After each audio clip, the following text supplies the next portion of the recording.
Viladecans diu prou als maltractaments. Aquesta tarda s'han celebrat a Can Xic els actes per commemorar el Dia Internacional contra la Violència de Gènere. La inauguració de la mostra, homenatge a les víctimes del maltractament, ha obert el programa d'actes. Esther Besolí, autora i comissària de l'exposició, vol denunciar a través de la brutalitat de les seves obres aquesta problemàtica social.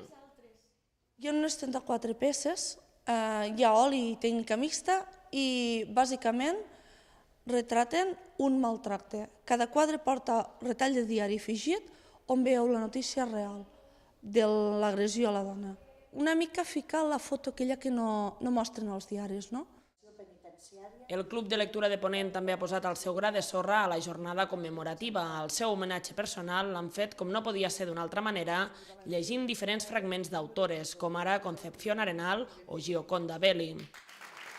L'acte també ha comptat, com ja és tradicional, amb la lectura del manifest oficial, consensuat per a totes les institucions catalanes. El moment més esperat però ha estat, sens dubte, el de la presentació del videoclip solidari realitzat pels joves de la ciutat que han participat al programa Stop Accions contra la Violència de Gènere. Escogimos la canción Se acabaron las lágrimas de Hueco y estuvimos grabando durante 4 días, montando durante 3 días, mucho trabajo, el montaje de las escenas.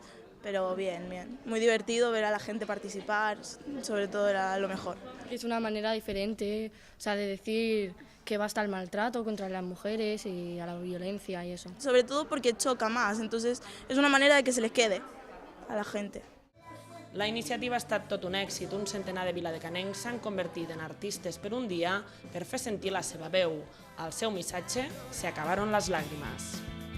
Se acabaron las lágrimas.